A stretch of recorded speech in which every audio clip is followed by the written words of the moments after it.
ನನಗೆ ಎಲ್ಲ ಪಿಕ್ಚರ್ನಾಗ ಆ್ಯಕ್ಚುಲಿ ಲಾಸ್ಟಿಗೆ ಹೀರೋಯಿನ್ ಸಿಗೋದಿಲ್ಲ, ಇಲ್ಲಿ ಸಿಕ್ಕಾರಂತ ಖುಷಿ ಐತೆ ನನಗೆ. ಅದು ಮುಂದುವರಿಸ್ತಾರೆ ಅಂತಂದ್ರೆ ನಂಗೆ ಇನ್ನೂ ಖುಷಿ ಆಕೈತಿ. ಅಪಾರ್ಟ್ ಫ್ರಮ್ ದ್ಯಾಟ್,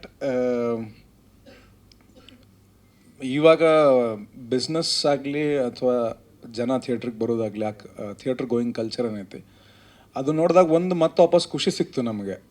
ಏನಪ್ಪ ಅಂದರೆ, ನಾವು ಎವ್ರಿ ಟೈಮ್ ಜನ ಬರೋದಿಲ್ಲ ಥಿಯೇಟ್ರಿಗೆ, ಜನ ಬರೋದಿಲ್ಲ ಅಂತ ಅನ್ಕೋತಿರ್ತೀವಲ್ಲ, ಆ್ಯಕ್ಚುಲಿ ಅವ್ರು ಬರೋಕ್ಕೆ ರೆಡಿ ಆದ್ರೆ ನಾವೇ ಕರೆಕ್ಟಾಗಿ ಅವ್ರಿಗೆ ಸ್ಯಾಟಿಸ್ಫ್ಯಾಕ್ಷನ್ನ ಕೊಡೋಕತ್ತಿಲ್ಲ ನಾವು ಪಿಕ್ಚರ್ ಮೂಲಕ.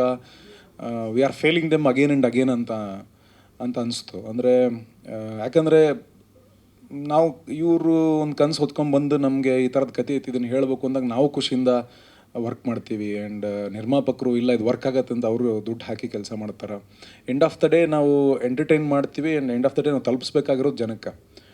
ಅವ್ರು ಬಂದು ಇಷ್ಟು ದಿನಗಳ ಓಟನ ನಮಗೆ ಕೊಟ್ಟಾಗ ಅದು ಇನ್ನೂ ಜೋಶ್ ಕೊಡ್ತೈತಿ. ಮತ್ತು ಒಂದು ಅವರು ಪ್ರಾಮಿಸ್ ಮಾಡ್ದಂಗೆ ಆಗೈತೆ, ನೀವು ಬರ್ರಿ, ನೀವು ಚಲೋತ್ನಾಗ ಕೆಲಸ ಮಾಡ್ಕೊಂಬರ್ರಿ, ನಾವು ಡೆಫಿನೆಟ್ಲಿ ಗೆಲ್ಲಿಸ್ತೀವಿ ನೀವು ಮುನ್ನ ಅಂತ. ಸೊ ಆಡಿಯನ್ಸ್ ಇಲ್ಲಿ they are super intelligent and ಅವ್ರಿಗೆ ಸ್ವಲ್ಪ ಬ್ರೂಟಲ್ ಆಗೂ ಇರ್ತಾರೆ ಅವರು. ಚಲೋ ಇಲ್ಲ ಅಂದರೆ ಸೀದಾ ತೆಗೆದು ಹೋಗ್ಬಿಡ್ತಾರೆ, ಯಾರೂ ಬರೋದಿಲ್ಲ, ಫುಲ್ ಥಿಯೇಟ್ರ್ಗಳು ಖಾಲಿ ಹೊಡೆದಿರ್ತಾವೆ. ಸೊ ತುಂಬಿದ ಚಿತ್ರಮಂದಿರಗಳನ್ನ ನೋಡೋಕೆ ಖುಷಿ ಆಕಿತ್ತು. ನಾವು ಇನ್ಸ್ಟಾಗ್ರಾಮ್ನಾಗ ಸೋಷಿಯಲ್ ಮೀಡ್ಯಾದಾಗ ಎಲ್ಲರಿಗೂ ಹಾಕ್ಕೊಂಡಿರ್ತೀವಿ. ನಾವು ಥಿಯೇಟ್ರಿಗೆ ಹೋದಾಗ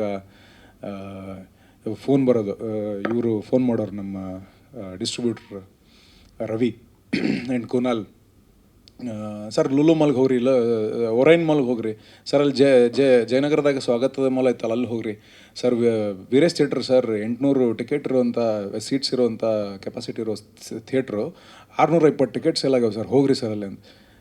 ನಮಗಿನ್ನ ಖುಷಿ ಅವ್ರಿಗಿತ್ತು. ಅವರು ಸರ್ ಇಲ್ಲಿ ಹೋಗ್ರಿ ಅಲ್ಲಿ ಹೋಗ್ರಿ ಅಂತ, ಸರ್ ಫ್ರಂಟ್ ರೋ 2 ಖಾಲಿ ಅದಾವೆ ಸರ್, ಹೋಗ್ರಿ ಸರ್ ಅಲ್ಲಿಗೆ ಥಿಯೇಟ್ರಿಗೆ ಹೋಗ್ರಿ ಅಂತ. ನಾವು ಹೊಸರು ಓಡೋಗೋರು. ಕೊನೆಗೆ ಹೆಂಗೆ ಮಾಡತ್ತೀವಿ ಅಂದರೆ, ಹೊಸರು ಒಂದೇ ಕಡೆ ಹೋಗೋದು ಬೇಡ, ಬೇರೆ ಬೇರೆ ಕಡೆ ಹೋಗೋಣ. ಹೀರೋಯಿನ್ ಒಂದು ಕಡೆ ಹೋಗಲಿ, ನಾವೊಂದು ಕಡೆ ಹೋಗ್ತೀನಿ. ನಮ್ಮ ಪ್ರೊಡ್ಯೂಸರನ್ನು ಕೂಡ ಆ್ಯಕ್ಟರ್ಸ್ಗಳಷ್ಟೇ ಬಂದು ಓಡಾಡ್ಯಾರೆ. ಬಹುಶಃ ನಿರ್ಮಾಪಕರು ಆಡಿಯನ್ಸ್ಗೆ ಭಾಳ ಕಮ್ಮಿ ಗೊತ್ತಿರ್ತಾರೆ. ಬಟ್ ಈ ಪಿಕ್ಚರ್ನಾಗ ನಟರಷ್ಟೇ ನಿರ್ಮಾಪಕರು ಗೊತ್ತಿರ್ತಾರೆ ಮೋಸ್ಟ್ಲಿ. ಹೋಗೋ ಮುಂದೆ ಸರ್ ನೀವು ನೋಡಿದವ್ರು ಏನಂತಾರೆ ಪ್ರೊಡ್ಯೂಸ್ ಮಾಡಿದ್ರಲ್ಲ ಅಂತ ಅಷ್ಟು ಥಿಯೇಟ್ರ್ ವಿಸಿಟ್ ನಮ್ಮ ಜೊತೆ ಬಂದರು ಇವರು. ಸೊ ಇವತ್ತೇನೇ ಹಂಚ್ಕೊಂಡ್ರು ಆ ಖುಷಿನೇ ಹಂಚ್ಕೋಬೇಕು. ಸೊ ಈ ಸಿನಿಮಾ ಮಾಡಿದ್ದಕ್ಕೆ ನಾಗೇಶ್ ಅವ್ರಿಗೆ ಅಭಿನಂದನೆಗಳು.